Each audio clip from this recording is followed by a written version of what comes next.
Capitolul 5. Dacă vreun suflet va păcătui prin aceea că, fiind pus să jure ca martor, nu va spune ceea ce a auzit sau ce știe, acela va lua asupra sa păcat. Sau de se va atinge cineva de orice lucru necurat, sau de trup necurat de fiară, sau de stârv de dobitoc necurat, sau de stârv de tărătoare necurată, fără să știe, se face necurat și vinovat. Sau de se va atinge cineva de necurăție omenească, sau de orice fel de necurăție care spurcă și nu va ști, dar apoi va afla, acela e vinovat. Sau de se va jura cineva cu buzele sale nebunește să facă ceva, rău sau bine, orice fel ar fi fapta pentru care se jură oamenii fără socoteală, de nu va ști că aceasta este rău, ci va afla în urmă, e vinovat. Deci, de se va face cineva vinovat de ceva din acestea și își va mărturisi păcatul, atunci, pentru păcatul său pe care l-a săvârșit, să aducă Domnului jertfă din turmă, o oaie sau o capră din caprele sale pentru vina păcatului și îl va curăți preotul prin aceasta de păcatul său și îi se va ierta păcatul. Iar de nu va fi în stare să aducă jertfă o oaie pentru vina păcatului său, să aducă Domnului 2 turturele sau 2 pui de porumbel, unul jertfă pentru păcat, iar altul ardere de tot. Aceste păsări să le aducă la preot și preotul să jertfească mai întâi pe cea pentru păcat, să-i frângă gâtul, fără să despartă capul de trup. Și să stropească cu sângele acestei jertfe pentru păcat peretele jertfelnicului, iar celălalt sânge să-l scurgă jos lângă jertfelnic. Aceasta e jertfă pentru păcat. Iar pe cealaltă pasăre să o aducă ardere de tot după rânduială. Și așa îl va curăți preotul de păcatul lui și îi se va ierta. Dacă însă nu-i va da mâna să aducă nicio pereche de turturele sau 2 pui de porumbel, atunci să aducă pentru greșeala sa a 10-a parte dintr-o iefă de făină bună de grâu, ca jertfă pentru păcat, dar să nu toarne pe ea unt de lemn, nici tămâie să nu pună pe ea, că aceasta este jertfă pentru păcat. Să o aducă la preot și preotul să ia din ea un pumn plin spre pomenire și să o ardă pe jertfelnic, ca jertfă Domnului. Aceasta este jertfă pentru păcat. Prin aceasta îl va curăți preotul de păcatul lui pe care l-a săvârșit în una din întâmplările acelea și îi se va ierta păcatul. Rămășița de făină va fi a preotului, ca la prinosul de făină.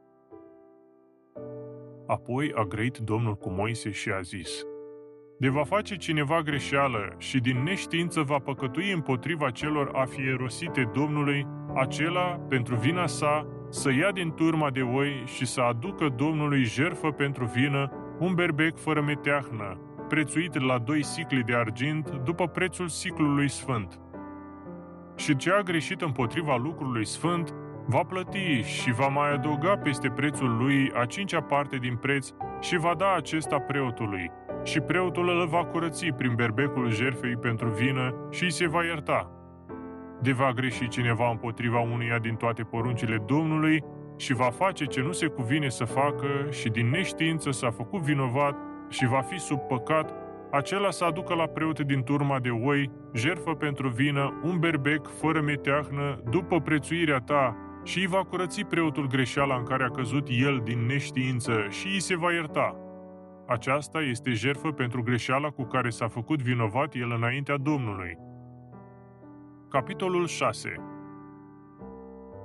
Grăita iarăși Domnul cu Moise și i-a zis: dacă cineva va greși cu bună știință, va nesocoti poruncile Domnului, tăgăduind înaintea aproapelui său ceea ce acesta i-a încredințat, sau i-a lăsat în păstrare, sau ceea ce i-a furat, sau va înșela pe aproapele său, sau găsind un lucru pierdut și tăgăduind înaintea lui, sau jurându-se strâmb pentru ceva ce atrage pedeapsa asupra oamenilor, dacă se va dovedi că a greșit și s-a făcut vinovat, să întoarcă ce a furat, ce a răpit, sau ce i-a fost încredințat, sau ce a fost pierdut și găsit de el.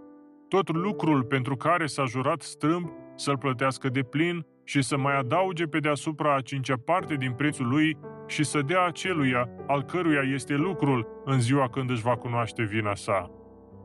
Iar pentru vina sa, să ia din turma de oi un berbec fără meteahnă după prețuirea ta și să-l aducă Domnului prin preot jertfă pentru vină. preotul îl va curăți înaintea Domnului și îi se va ierta orice ar fi făptuit și oricum s-ar fi făcut vinovat. Și a grăit Domnul cu Moise și a zis: Poruncește lui Aaron și fiilor lui și le zi: Rânduiala arderii de tot este aceasta: arderea de tot să rămână pe vatra jertfelnicului toată noaptea până dimineața și focul jertfelnicului să ardă pe el și să nu se stingă. Iar dimineața preotul să se îmbrace cu haina sa cea de in, după ce și-a luat pantalonii săi cei de in pe trupul său, să ridice cenușa arderii de tot pe care a ars-o focul pe jertfelnic și să o pună lângă jertfelnic. Apoi să-și dezbrace hainele sale și să se îmbrace cu alte haine și să scoată cenușa afară din tabără la loc curat. Dar focul pe jertfelnic să ardă și să nu se stingă. Preotul să pună pe el lemne în fiecare dimineață, să așeze pe el ardere de tot și să ardă pe el grăsimea jertfei de mântuire. Iar focul să ardă necontenit pe jertfelnic și să nu se stingă. Rânduiala prinosului de pâine pe care preoții, fiii lui Aron, trebuie să-l aducă înaintea Domnului la jertfelnic este aceasta: să ia preotul din prinosul acesta de pâine un pumn de făină de grâu cu un de lemnul ei și cu toată tămâia care e pe prinos și să le ardă pe jertfelnic mireasmă plăcută de pomenire înaintea Domnului.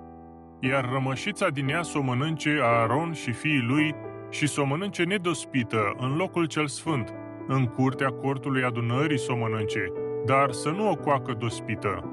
Aceasta le-o dau parte din jertfele mele. Aceasta este sfințenie mare, ca și jertfa pentru păcat, ca și jertfa pentru vină. Tot bărbatul din neamul preoțesc poate să mănânce din ea. Aceasta e lege veșnică în neamul vostru din jertfele Domnului. Tot ce se va atinge de ea se va sfinți.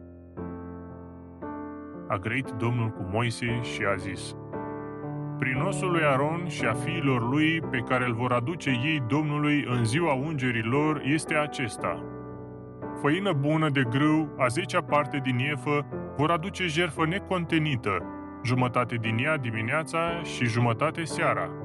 S-o gătească în tigaie cu unt de lemn, s-o rupi bucăți, cum se rupe prinosul de pâine frământat cu unt de lemn, să o aduci într-o mireasmă plăcută Domnului.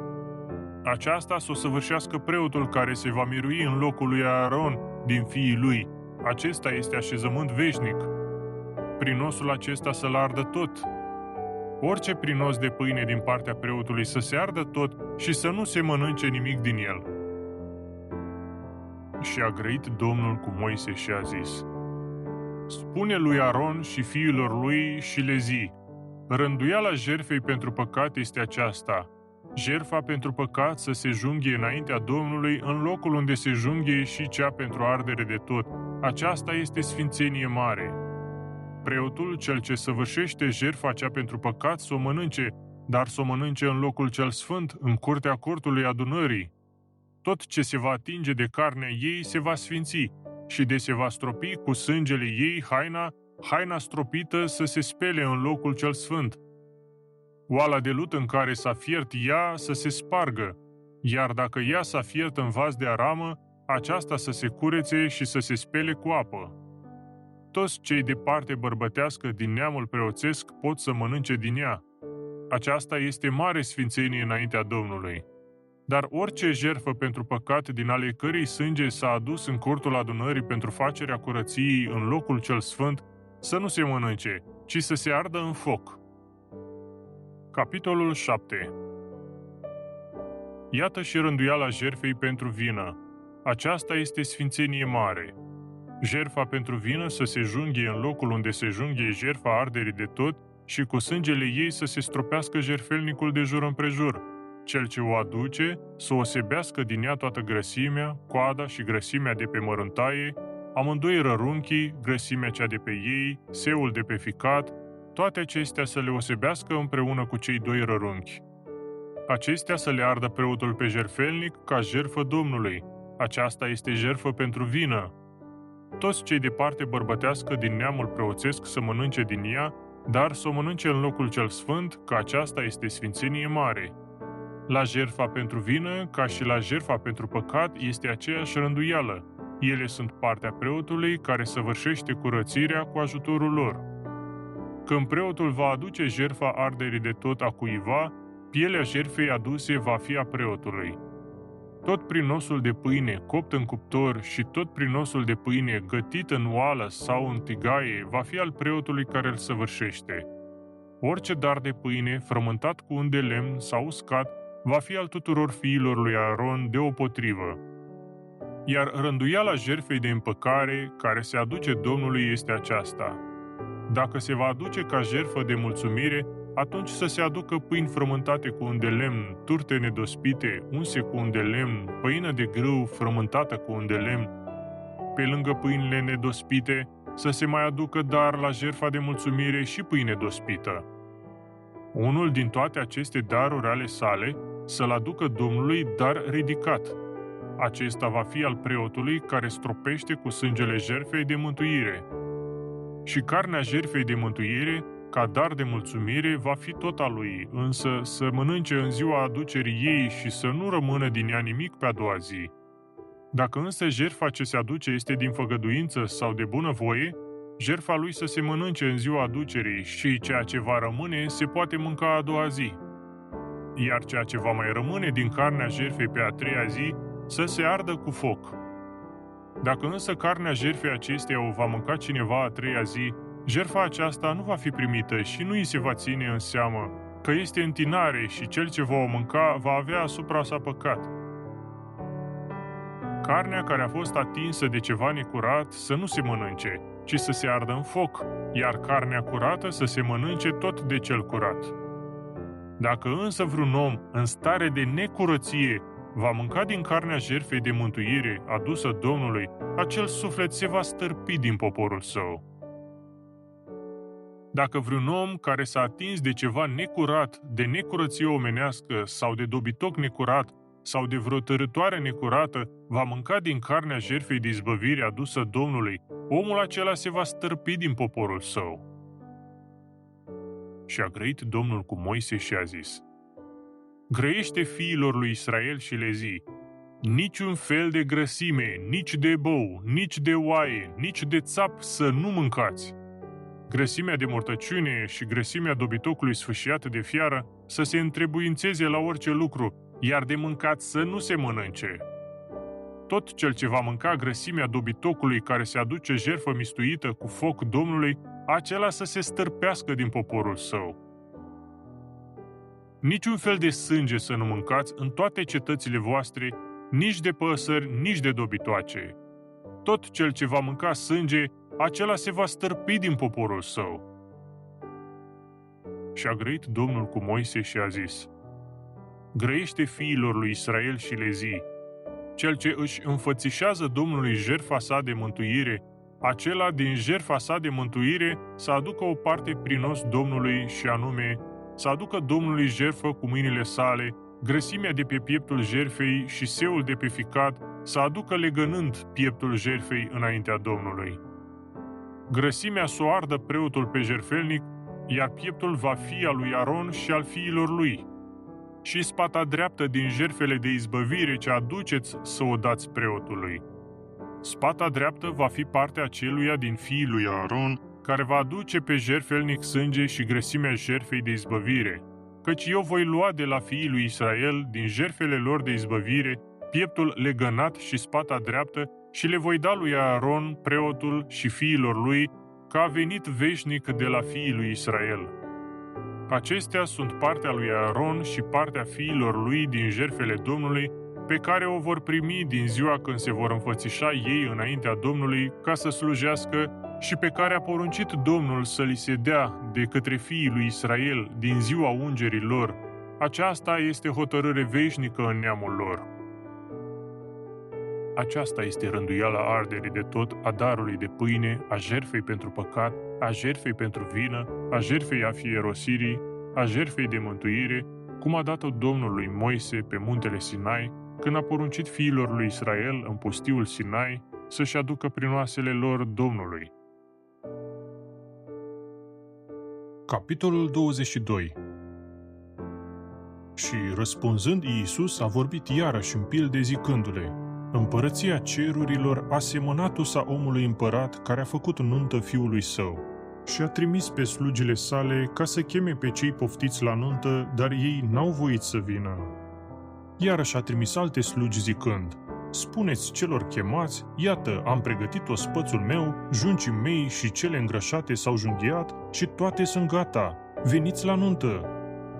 Dar ei, fără să țină seama, s-au dus, unul la țarina sa, altul la neguțătoria lui.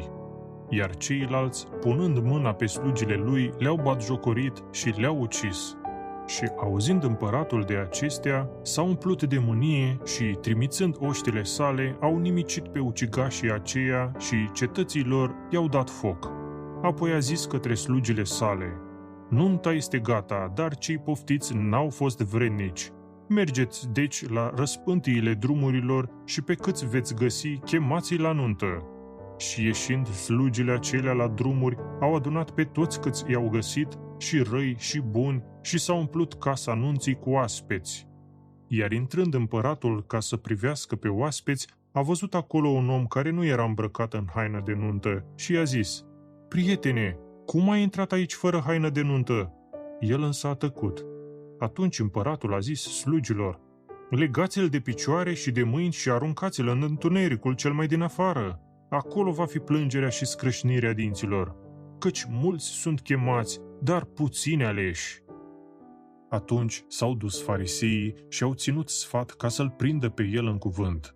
Și au trimis la el pe ucenicii lor împreună cu irodianii, zicând: învățătorule, știm că ești omul adevărului și într-o adevăr înveți calea lui Dumnezeu și nu-ți pasă de nimeni pentru că nu cauți la fața oamenilor.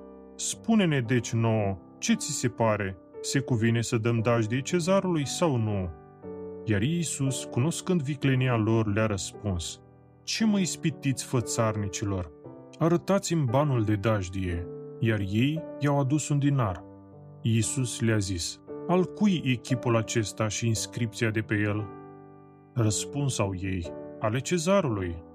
Atunci a zis lor: dați cezarului cele ce sunt ale cezarului și lui Dumnezeu cele ce sunt ale lui Dumnezeu.